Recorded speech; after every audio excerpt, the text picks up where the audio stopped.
Pemimpin muncul di dunia ini, orang hebat muncul di dunia ini 80% karena diproses, dimentor, dibentuk. So, kalau Anda mau jadi pemimpin yang sehat, Anda harus bersedia dibentuk dan jangan lari dari proses.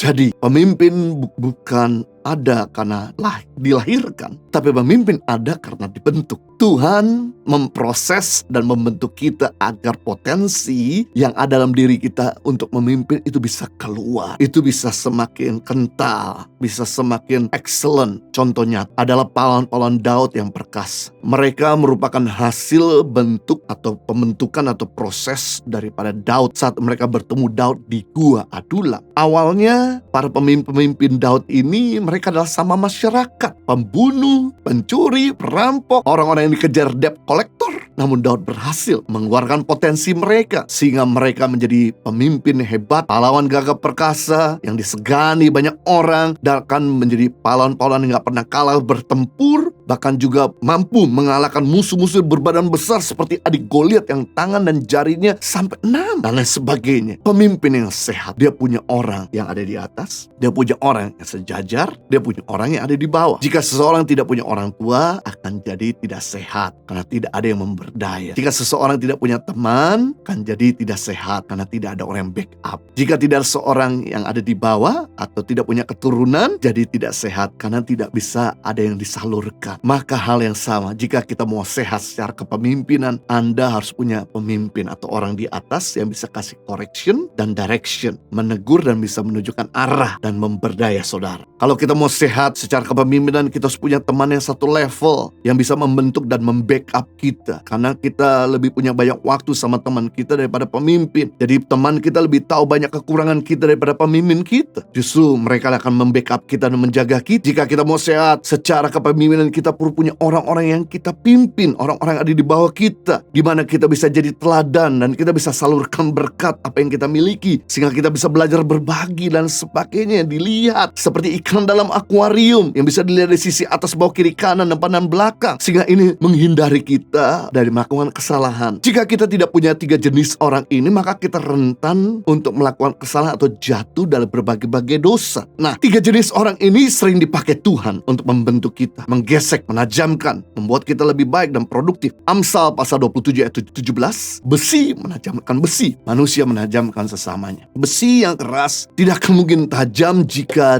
dia tidak bergesekan dengan sejenisnya. Besi akan jadi tajam ketika dia nempel dengan besi yang lain, dan lewat gesekan maka akan menimbulkan panas atau heat, dan lewat panas itu maka besi yang keras mudah dibentuk atau jadi lunak. Sama waktu Tuhan membentuk kita yang keras, yang bodoh, yang jahat, yang kurang hikmat, yang kurang kasih, justru Tuhan kirimkan orang-orang terdekat. 3 jenis orang yang ada di sekitar kita, orang yang ada di atas, orang yang ada dekat dengan kita, bahkan orang yang ada di bawah kita, untuk membentuk, memproses, menajamkan dan menyempurnakan kita. Kita ini gak mungkin sempurna dengan mengisolasi diri sendiri atau menghindari konflik. Justru kita sempurna ketika kita menghadapi konflik dengan cara respon yang benar. Jika Anda tidak mau diproses, jangan jadi pemimpin. Jika Anda tidak mau dibentuk, jangan punya follower. Jadilah orang yang lemah lembut dan tidak melawan, mengikuti proses Tuhan. Jadilah orang yang tahan banting agar Anda tidak keluar dari proses yang Tuhan izinkan dalam kehidupan kita. Pembentukan yang keras akan membuat Anda menjadi pemimpin yang besar. Semakin keras proses yang kau hadapi, maka semakin besar kemungkinan Anda jadi pemimpin yang luar biasa. Semakin kecil proses yang kau hadapi, maka semakin kecil kemungkinan Anda jadi pemimpin yang besar. Anda jadi pemimpin yang baik atau Anda jadi pemimpin yang buruk, Anda akan tetap diomongin orang. Jadi lebih baik kita jadi pemimpin yang benar baik, sekalipun kita ngomongin orang. Kita ini sulit menyenangkan semua manusia. Penting di sini kita tetap benar sekalipun kita ngalami proses, karena Tuhan ada di pihak kita. Ketika Tuhan di pihak kita, pasti Dia akan bela kita. Kebenaran akan terungkap dengan sendirinya. Jadi pemimpin muncul itu, yang pertama 10% karena bakat. Mungkin karena orang tuamu jago memimpin dan engkau pun punya bakat kepemimpinan, itu cuma 10%. Pemimpin muncul di dunia ini 5% karena krisis. Mungkin karena orang tuamu nggak ada, sudah dipanggil Tuhan,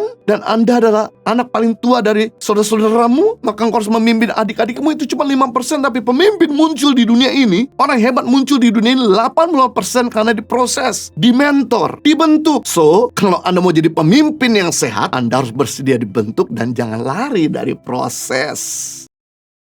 Gereja Impact Community Indonesia mengadakan 2 kali ibadah onsite, yaitu pukul 9 pagi dan 11 siang waktu Indonesia Barat di Hotel Santika Kelapa Gading.